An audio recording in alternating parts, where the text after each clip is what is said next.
আসসালামু আলাইকুম, আমন্ত্রণ জানাচ্ছি খাদিজাস কিচেন ওয়ার্ল্ডে। আজকে তৈরি করে দেখাবো চিকেন 65। যারা কাছে এবং দূরে আছেন, দেশ এবং দেশের বাইরে থেকে আমার ভিডিওটা দেখছেন, তাদের সবাইকে আমি ধন্যবাদ জানাচ্ছি। আজকের এই চিকেন 65 রেসিপিটা এত সহজ করে দেখাবো যেন আপনারা ভিডিওটা প্রথম থেকে শেষ পর্যন্ত দেখেই তৈরি করে ফেলতে পারেন।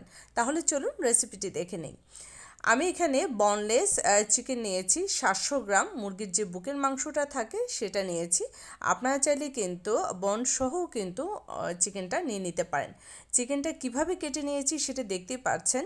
আর চিকেনটাকে ভালো করে ধুয়ে তারপর কিন্তু এখানে পানি ছড়া দিয়ে মশলাটা অ্যাড করতে হবে। আর এখানে আমি মশলা কি কি দিয়েছি সেটা আপনাদের সাথে শেয়ার করছি। প্রথমে দিয়ে দিচ্ছি এখানে 1 চা চামচ জিরে গুঁড়া, 1 চা চামচ ধনে গুঁড়া,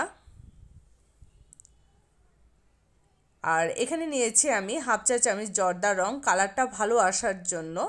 আপনারা চাইলে এখানে কাশ্মীরি লাল মরিচের পাউডারটাও ব্যবহার করতে পারেন কালারটা ভালো আসার জন্য।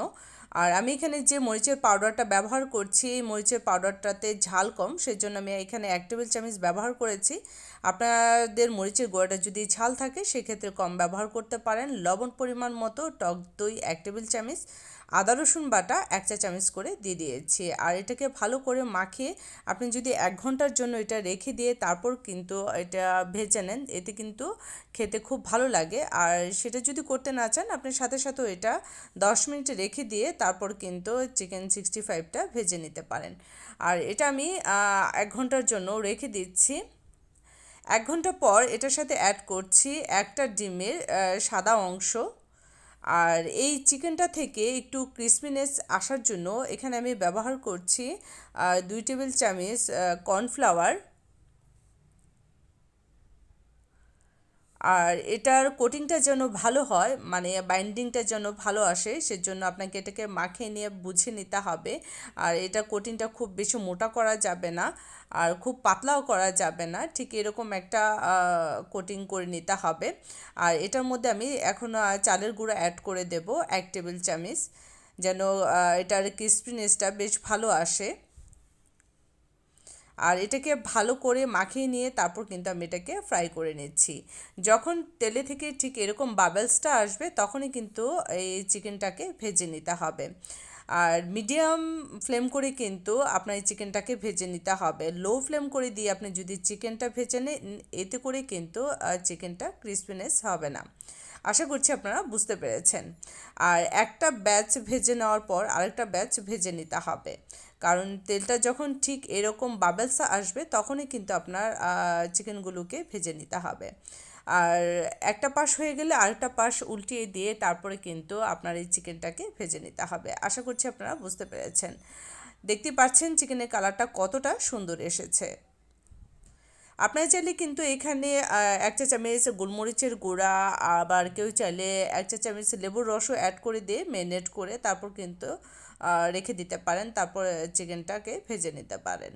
একটা ব্যাচ হয়ে যাওয়ার পর আমি আরেকটা ব্যাচ ভেজে নিচ্ছি।